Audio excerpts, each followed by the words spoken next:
Film की शुरुआत में हम जिन नाम की लड़की को देखते हैं जो कि पेरिस में रहने के लिए एक अपार्टमेंट की तलाश कर रही थी, जहां वो अपने पति के साथ शादी के बाद रहना चाहती थी। इसके बाद जब वो एक अपार्टमेंट को देख रही होती है तभी उसे वहां अंधेरे में एक आदमी खड़ा मिलता है जिसका नाम पॉल था, लेकिन जिन को वो अपना नाम नहीं बताता। हालांकि पॉल के बोलने के तरीके से जिन समझ आती है कि वो एक अमेरिकन है और वो भी जिन की तरह इस अपार्टमेंट को खरीदने के लिए आया था। तभी वहां पर जिन और पॉल के बीच ना जाने क्या होता है, वो एक दूसरे को पैशनेटली किस करने लगते हैं और फिर वो दोनों वहां पर इंटीमेट भी होते हैं। लेकिन इंटीमेट होने के बाद जिन और पॉल अपने अपने रास्ते चले जाते हैं। अब वहां से निकलकर जिन अपने मंगेतर टॉम से मिलने के लिए जाती है जो कि एक डॉक्यूमेंट्री फिल्म बनाने का काम करता था और वो अब जिन के फादर के ऊपर एक फिल्म बनाना चाहता था क्योंकि वो एक वॉर हीरो थे जिनकी वॉर के दौरान मौत हो गई थी। और उसी डॉक्यूमेंट्री के चलते टॉम हर समय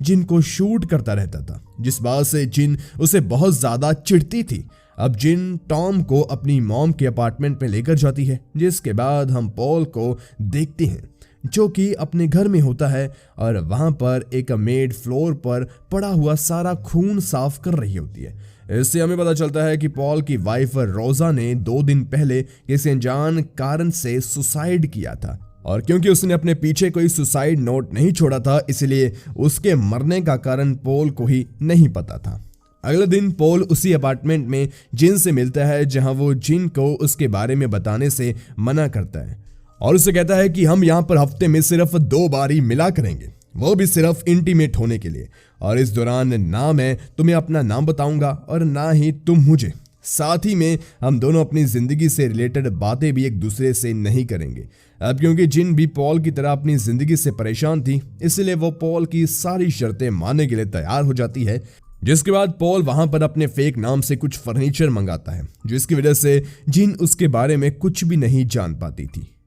लेकिन उसके अंदर पॉल को जानने की उत्सुकता भी होती है। अब पॉल यहां से सीधा रोजा की मॉम के पास जाता है जहां वो उनसे रोजा के फ्यूनरल के बारे में बात करता है और बातों ही बातों में रोजा की मॉम भगवान से अपनी बेटी की आत्मा की शांति के लिए प्रार्थना करती है, जो सुनकर पॉल बौखला जाता है और कहता है कि उसकी आत्मा को कभी भी शांति नहीं मिलेगी क्योंकि उसने सुसाइड किया है जो कि किसी पाप से कम नहीं है।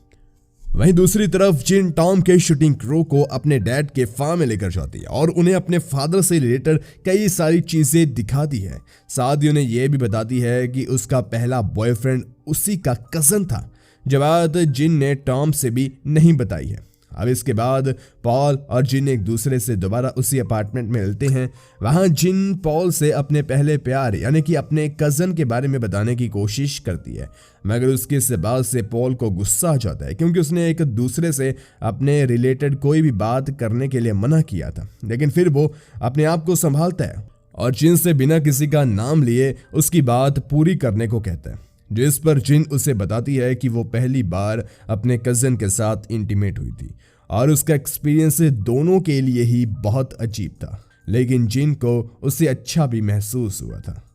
इसके बाद पॉल भी जिन को अपने बचपन और जवानी के बारे में कुछ बातें बताता है जो कि झूठ होती है। जिन भी उसकी बातों से उसका झूठ पकड़ लेती है और उसे कहती है कि वो बहुत ही घमंडी किस्म का इंसान है जिसके साथ कुछ तो बहुत बुरा हुआ लगता है। इसलिए पॉल उस बात को भुलाने के लिए उसके साथ इंटीमेट होता है। अब जिन की इस बात पर पॉल उससे कुछ नहीं बोलता। वो ना तो जिन की इस बात को गलत बताता है और ना ही ये कहता है कि वो सही कह रही है, जिससे जिन को उस पर बहुत ही ज्यादा गुस्सा आ जाता है और वो वहां से चली जाती है।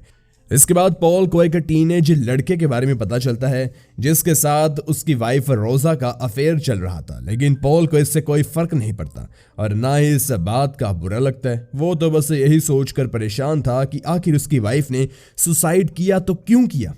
और यही बात थी जो कि उसे अंदर ही अंदर खाई जा रही थी। वही दूसरी तरफ हमें जिन को दिखाया जाता है जिसकी टॉम से लड़ाई हो जाती है क्योंकि वो टॉम से परेशान हो चुकी थी। दरअसल टॉम हर वक्त उसे रिकॉर्ड करता रहता था। वही अब टॉम किसी तरह से जिन को संभालने की कोशिश करता है, लेकिन जिन अपने खराब मूड को अच्छा करने के लिए पॉल के पास जाता है जहां वो उसके साथ सिर्फ बातें ही करने गई थी, लेकिन पॉल उससे इंटीमेट होने की कोशिश करता है, जिसके लिए जिन उसे मना करती है। अब पॉल भी अपनी वाइफ का गुस्सा जिन पर निकालता है और उसके साथ जबरदस्ती ब्रूटल तरीके से इंटीमेट होता है, जिससे जिन को बहुत दर्द होता है, लेकिन वो पॉल को बिना कुछ कहे वहां से चली जाती है। जिसके बाद हम जिन को उसके घर में देखते हैं, जहां वो अपनी शादी की तैयारी करते हुए उसमें होने वाले रिचुअल्स की रिहर्सल कर रही थी, लेकिन जिन को कुछ भी अच्छा नहीं लग रहा था। इसीलिए वो वहां से दुल्हन के कपड़े में ही पॉल से मिलने के लिए जाती है, जहां वो देखती है कि पॉल उसके साथ बहुत ही अच्छे से पेश आ रहा था।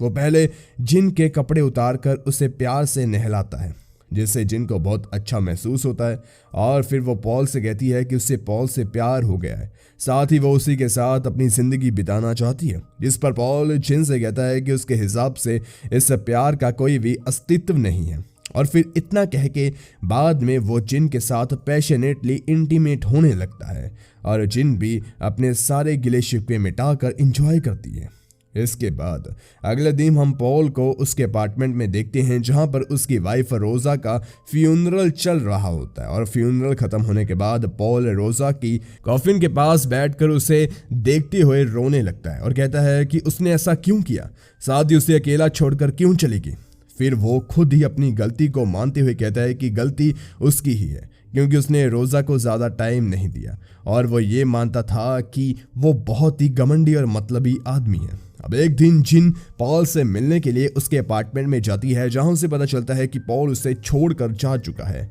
जिससे वो बहुत ज़्यादा हर्ट होती है, और अब वो टॉम के साथ ही शादी करने का फैसला करती है। इसलिए वो टॉम को कॉल करके उसका खरीदा हुआ नया अपार्टमेंट दिखाने के लिए बुलाती है। इसके बाद टॉम जिन के पास आकर उस अपार्टमेंट को देखता है, जिस दौरान जेनी उससे बताती है कि वो शादी के बाद इसी अपार्टमेंट में रहेंगे, लेकिन टॉम को वहां पर कुछ अजीब सा लगता है, और जिन से कहता है कि उसे ये अपार्टमेंट बिल्कुल भी अच्छा नहीं लगा, इसलिए उन्हें कोई दूसरा अपार्टमेंट लेना चाहिए। और फिर इतना कहकर जिन को वहीं छोड़कर अकेला ही बाहर निकल जाता है। इसके कुछ देर बाद जिन भी बाहर आती है तो उसे वहां पॉल मिलता है, जिसे देखकर जिन उसे जलाने के लिए कहती है कि तुम तो मुझे छोड़कर चले गए थे, इसलिए मैंने भी अब टॉम के साथ शादी करने का फैसला किया। अब यहाँ पर टॉम का नाम सुनकर पॉल जिन के ऊपर भड़क जाता है और उसे अपने बनाए हुए रूल याद दिलाता है, लेकिन फिर वो खुद पर काबू करता है और जिन से कहता है कि वो उसे इसलिए छोड़कर चला गया था क्योंकि वो उसकी ज़िंदगी में रहकर उसे कंफ्यूज नहीं करना चाहता था, मगर अब उसे भी जिन से प्यार हो गया है, इसीलिए वो उससे दूर नहीं रह पाया और वो जिन को सब कुछ सच बताने का फैसला करता है। जिसके बाद वो जिन को अपनी वाइफ और उसके सुसाइड के बारे में बताता है और साथ ही वो जिन को ये भी बताता है कि वो उसके साथ रिलेशनशिप में सिर्फ इसीलिए था ताकि वो अपने गम को भुला पाए। ये सब सुनकर जिन को बहुत बुरा लगता है और वो पॉल से साफ साफ कह देती है कि वो उससे अब कोई भी रिश्ता नहीं रखना चाहती, जिस पर पॉल जिन से उसे छोड़ने से पहले एक डेट पर ले जाने के लिए पूछता है, जिसके लिए जिन पहले तो मना करती है लेकिन फिर बाद में मान जाती है और दोनों साथ में क्लब जाते हैं जहां दोनों काफ़ी ज़्यादा ड्रिंक करने के साथ साथ काफ़ी ज़्यादा इंजॉय भी करते हैं। इसके बाद पॉल जिन से अपने प्यार का इजहार करता है, जिस पर जिन पॉल को एक आखिरी बार प्लेजर देकर कहती है कि अब वो उसके साथ ब्रेकअप करना चाहती है, लेकिन पॉल जिन का पीछा नहीं छोड़ता और उसकी मॉम के अपार्टमेंट तक उसका पीछा करता है।